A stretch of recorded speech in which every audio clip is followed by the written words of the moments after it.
Welcome to my YouTube channel, The Management Room. In this video, we are looking at recruitment and selection. Attracting and retaining talent is critical to a firm's success. Although talent management focuses largely on the development and retention of employees, in order to achieve business strategic goals, organizations have to recruit and select people with appropriate competencies. Recruitment is a process of searching the candidates for employment and stimulating them to apply for jobs in the organization. Recruitment may equally be described as a process of identifying and hiring the best qualified candidates from within and outside of an organization for a job vacancy in a most timely and cost-efficient manner. Recruitment is done to plan needs, anticipated needs, and unexpected needs. Importance of recruitment. Recruitment attracts and encourages more and more candidates to apply to the organization. Again, it creates a talent of pool of candidates to enable the selection of best candidates for the organization. Also, it determines present and future requirements of the organization in conjunction with human resource planning and job analysis activities. It increases pool of job candidates at minimum cost. It links employers with potential employees. Also, it helps to increase the success rate of selection process by decreasing the number of underqualified or overqualified job applicants.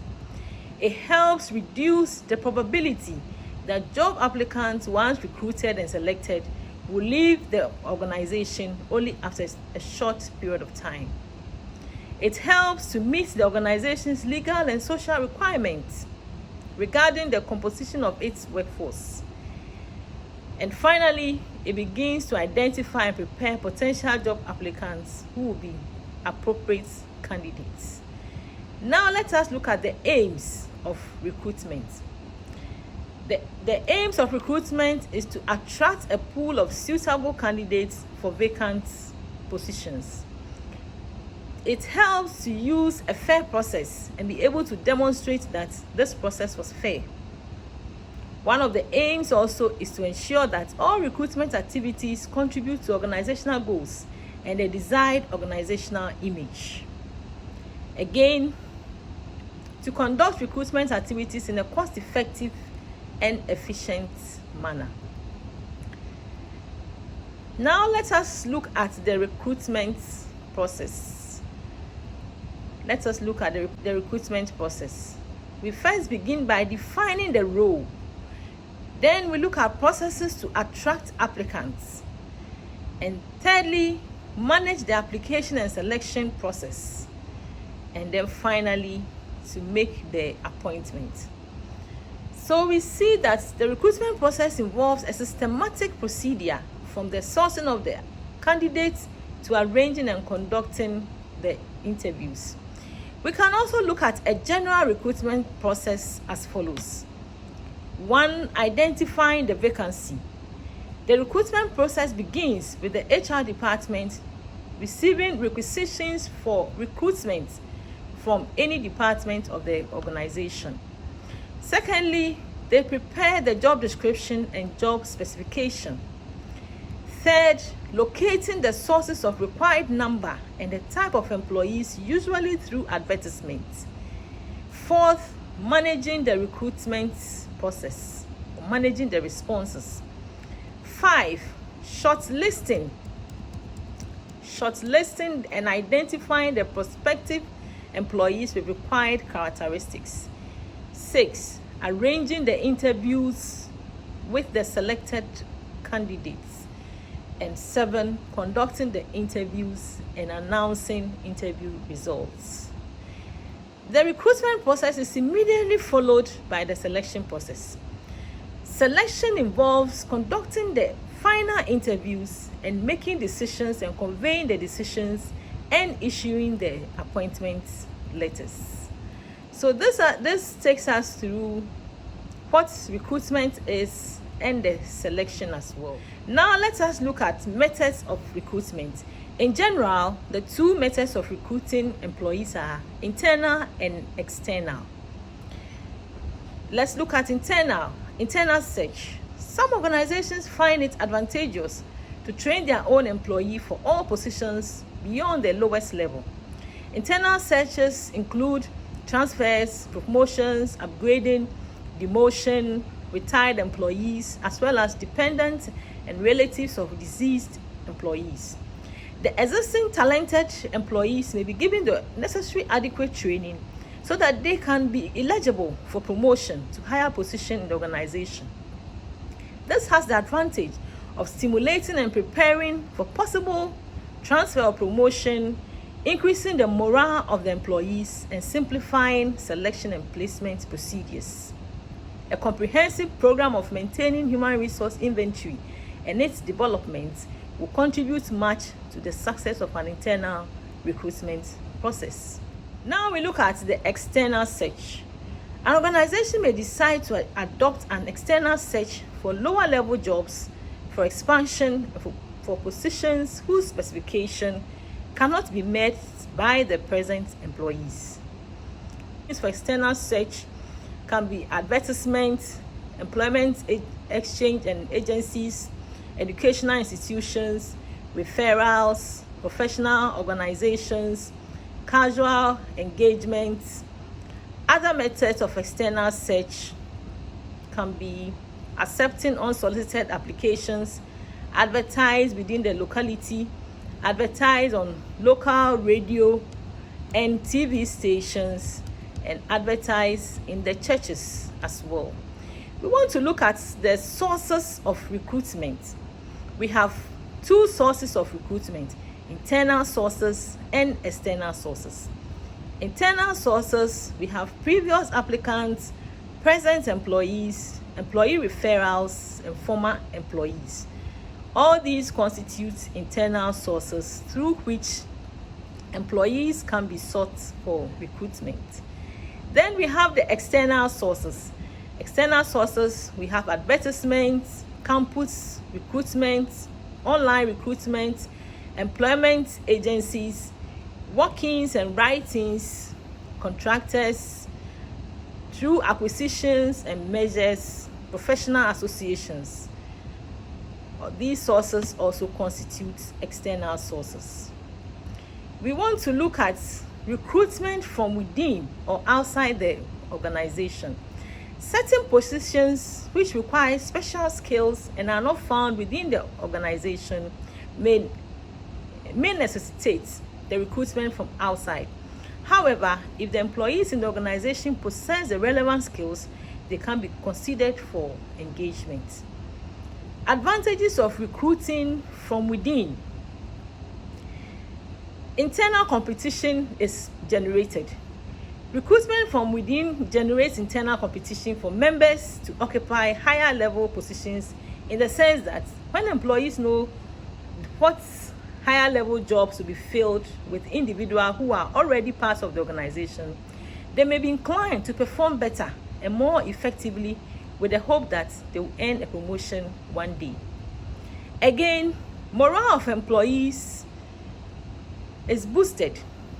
Employees will appreciate and will be comfortable if they believe that the organization is going to be managed and controlled by persons who rise through the ranks rather than by outsiders.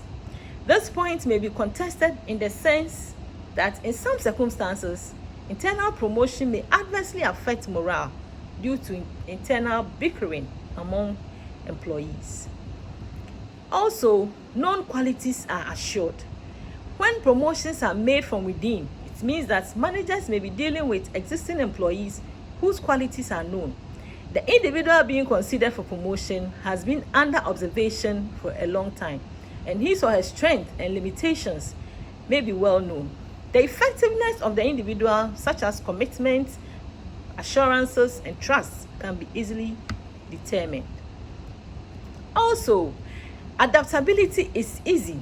Internal candidates are conversant with organizational problems, production process, and organizational structure and culture. The skills needed to handle the new jobs can be easily provided. Again, the cost of training. When employees are selected from within, the cost of training them may be less compared with their counterparts who are employed from outside, since they may be totally new in the environment. So these are some of the factors or the advantages that are gained when recruitment is done from within. Let's look at the disadvantages. The person needed may not be available in the organization.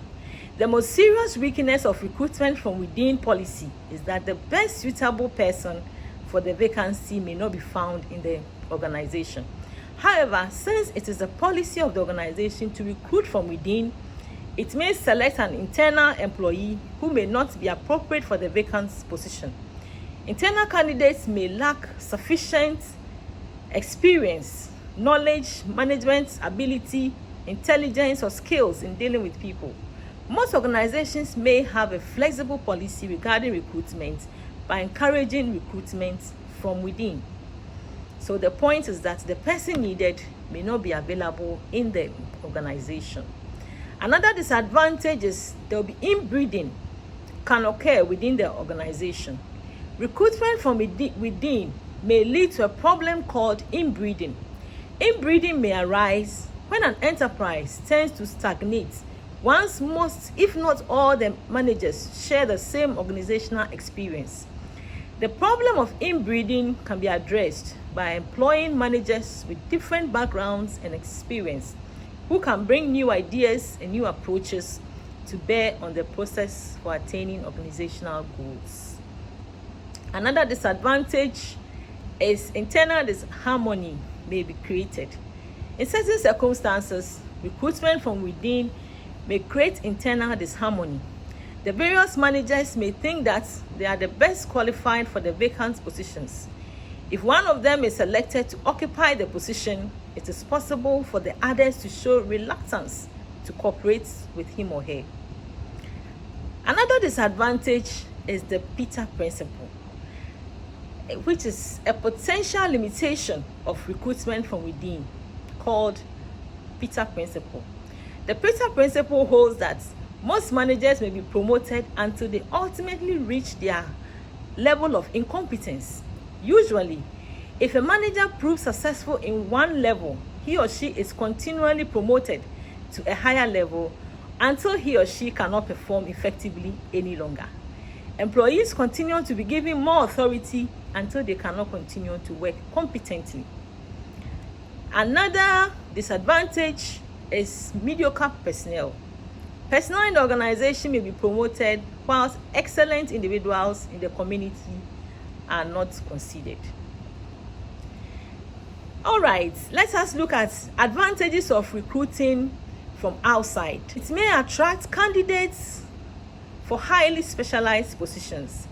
Outside recruitment of personnel is used extensively for highly specialized positions for which none of the employees within the organization qualifies. Again, to give an organization a vigorous drive, an organization may need new vigorous orientations. Existing candidates may be overly conservative and may become completely handicapped by many years of traditional thinking and philosophies after being in existence for a long time. It is possible that recruitment from outside may attempt to give a new drive and impetus to the organization. Also, when expansion in an organization is rapid, an organization may be expanding too rapidly to cope with the adequate supply of personnel, talent, and skills. Under such conditions, outside selection of personnel is essential to fill the gap. Also, to give an organization a new direction. Recruitment from outside may be used to propel an organization to adopt a totally new direction. For instance, it is fairly common for the board of directors of an organization which is dissatisfied with the performance of an enterprise to select a new CEO from outside with the hope that he may be able to revive the organization. Let's look at the disadvantages of outside recruitment. Firstly, lack of specific experience. An individual selected from outside may lack specific experience in how the organization functions and how the various departments interrelate. A certain amount of time will normally have to elapse before a person recruited from outside can understand and adjust to the system in order to perform effectively. Secondly, cost of money and time. Several weeks or months are required to advertise, shortlist, and conduct interviews in order to find a person who has the proper qualification, skills, and experience to work in the organization. Again, difficulty in detecting adverse qualities from outside. Several adverse qualities, such as dishonesty, unfaithfulness, and mistrust of a person recruited from outside, may go undetected despite any thorough investigations conducted. Recruitment from within, on the other hand, provides ample opportunity to observe the prospective worker's ability and other skills needed to perform. Now we look at factors affecting recruitment. There are several factors that affect recruitment. These are either internal or external. The internal factors are those that can be controlled by the organization, while the external factors cannot be controlled. Now we turn our attention on the internal factors. 1. Recruitment policy. Factors affecting HR policy include organizational policy, government policy, needs of the organization, personnel policies of the organization, competitor strength, and recruitment cost. Secondly, human resource planning. Effective human resource planning helps in determining the gaps in the existing human resources of the organization. It also helps in determining the number of employees to be recruited and the qualifications they must possess. Thirdly, size of the firm. If the organization is planning to increase its operations, it will consider hiring more personnel who can handle its operations. On the other hand, if the organization decides to reduce its activities, it may engage few people. Fourthly, recruitment involves costs for the employee in the sense that organizations may engage consultants and other recruitment agencies to recruit suitable employees. This involves considerable cost to the organization. Organizations that may not have provided budgets for such activities may avoid engaging such consultants. Then finally, growth and expansion. An organization may consider employing more people if it is expanding its operations. It may decide to reduce the number of people to be employed if it decides to decrease its overall expansion program. Now we'll look at the external factors. There are a number of external factors which affect recruitment, and they include the following. Firstly, supply and demand. The availability of human resource, both within and outside the organization, is relevant in determining the recruitment process. If the organization has a demand for more professionals and there is a limited supply in the market for professionals being demanded by the organization, then the organization will have to depend on the internal sources by providing special training and development programs for its employees. Secondly, labor markets. Employment conditions in the district, regional, or the country as a whole, where the business is located, can influence the recruitment efforts of the organization. If there is a surplus of human resources at the time of recruitment, even informal attempts, such as display of notice at the notice boards, announcements at meetings, may attract more than enough applicants. If there is scarcity of human resources, then even vigorous attempts to recruit may prove futile or have no or few results. The next point is goodwill. An organization with positive image and goodwill may help in attracting and retaining employees than an organization with negative image. The image of an organization is based on what the organization does, as well as conditions prevailing in the industry as a whole. Again, political, social, and legal environment. Various government regulations and laws may affect the recruitment process. For example, if the laws of the country require that a certain number of certain categories of persons, such as those with challenges, should be employed, this will affect the recruitment process. Then we talk about unemployment rate. The growth of the economy is a great factor in any recruitment process. If the companies are not creating new jobs, there will be oversupply of labor. However, if there is a boom of economic activities resulting in creation of many jobs, then an adequate number of people may be employed to arrest the excess supply of labor. Finally, we talk about competitors. Organizations usually have to vary their recruitment policies in order to compete favorably with their competitors if they have to remain in business. Thank you very much for watching this video. Subscribe to our YouTube channel so that you'll be able to receive any new videos that are uploaded. Thank you.